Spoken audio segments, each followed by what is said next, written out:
Big TV భక్తి సమాచారం WhatsApp ఛానల్లో జాయిన్ అవ్వండి. అన్ని విశేషాలు ఎప్పటికప్పుడు తెలుసుకోండి.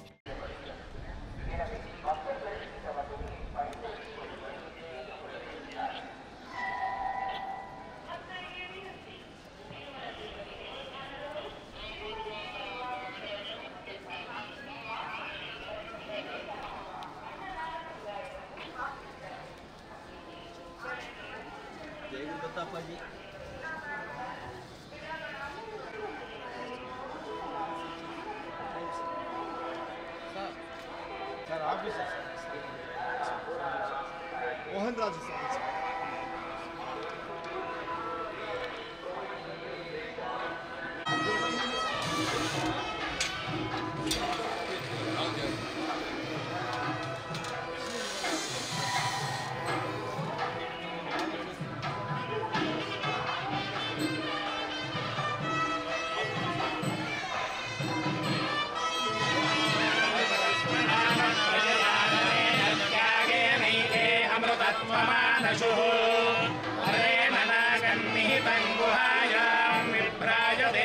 यतयो विशन्ति वेदान्तविज्ञानसुनिश्चितार्था सन्न्यासयोगात् यतयः शुद्धसत्त्वाः ते ब्रह्मलोके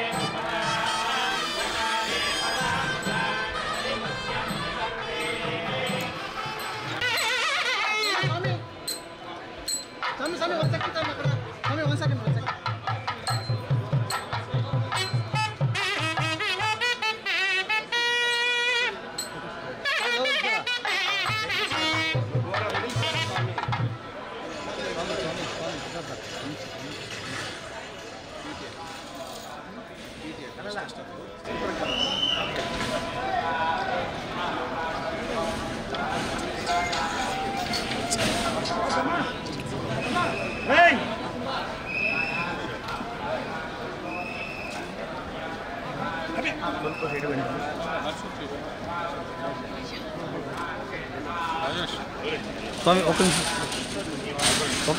फोटो తీసుకో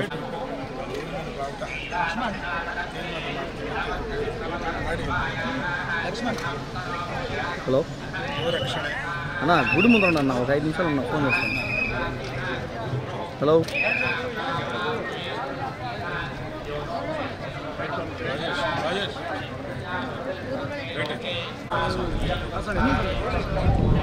सर मैं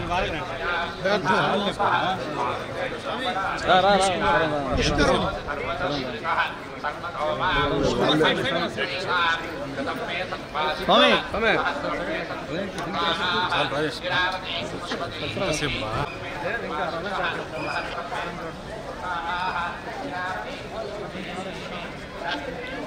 మంచి ఫోటో తీసుకున్నాను మీరు మళ్ళీ ఇక్కడ పంపిస్తారు మళ్ళీ మీరు ఒకసారి కాంటాక్ట్ అది మీరు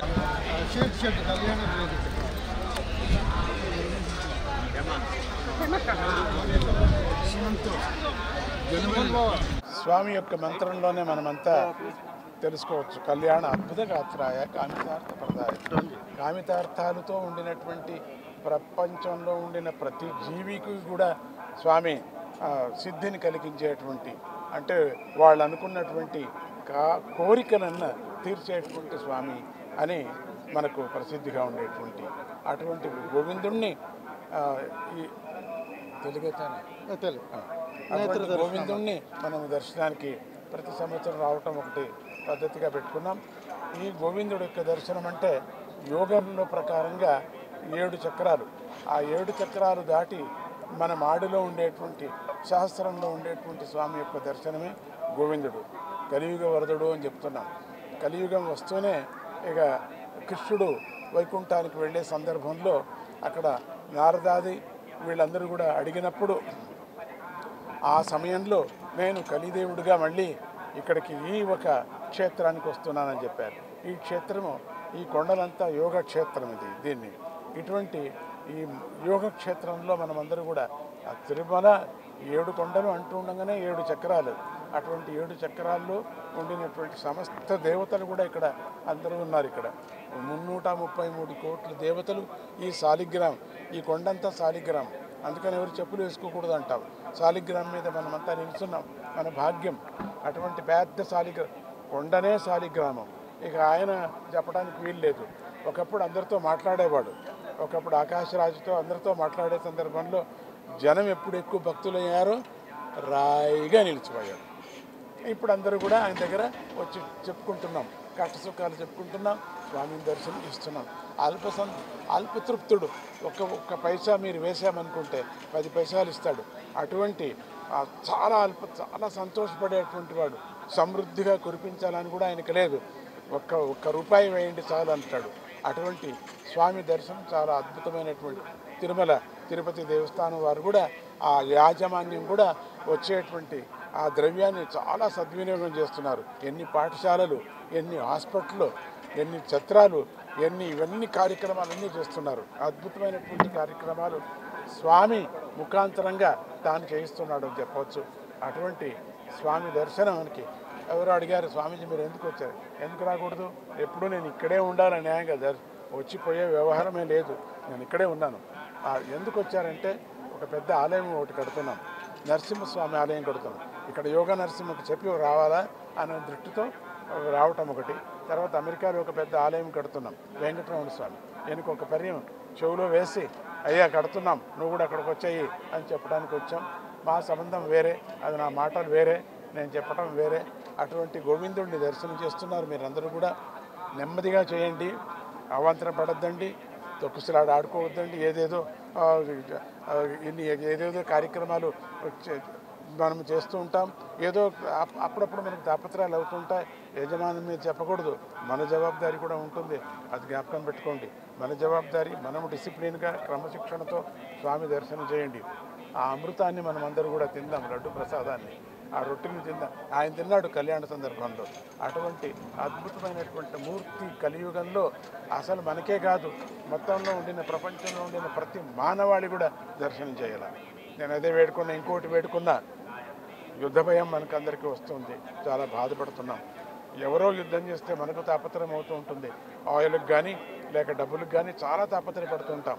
అది కాకోకుండా ఉండని వాళ్ళందరూ శాంతి ఎందుకు కొట్టుకోవాలి? మనము పరమాత్ముడు ఇచ్చినటువంటి భూమి మీద, భూమి అందరికీ కావాలి కదా, అత్యంత శాంతిగా ఉండమని, వాళ్ళందరికీ మంచి బుద్ధి కలగని అని ఆ లీడర్స్ అందరికీ కూడా, వాళ్ళందరూ ప్రజలతో ఎన్నుకున్నటువంటి వాళ్ళే కదా, వాళ్ళందరూ శాంతిగా కలగని అని చెప్పేసి అన్ని రాష్ట్రాల్లో ఉండినటువంటి వాళ్ళందరికీ కూడా ఆ యుద్ధం కావాలనే ఒక తత్వాన్ని వదిలేసి శాంతి కావాలా, శాంతి శాంతి శాంతి శాంతి అని అంటూ మీరందరూ వెంకటరమణ స్వామి ధ్వజాన్ని ఇంట్లో పెట్టుకోండి. ఎప్పుడేదో కార్యక్రమాన్ని అనుకుంటున్నారు, ధ్వజం ఇంట్లో పెట్టుకోండి.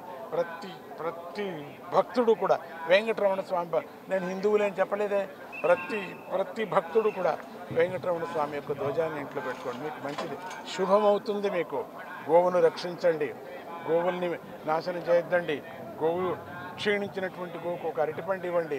దానికి కావలసినటువంటి మనం అనుకున్న ఒక చిన్న పిల్ల అనుకోండి, అట్లా గోవు రక్షించండి. గోవు అంటే చాలా ఇష్టము స్వామికి. గోవు గోవిందుడు గోవిందుడు గోవిందుడు. గోవుని మనం ఏది దుర్మార్గంగా ఏది చేయకూడదు.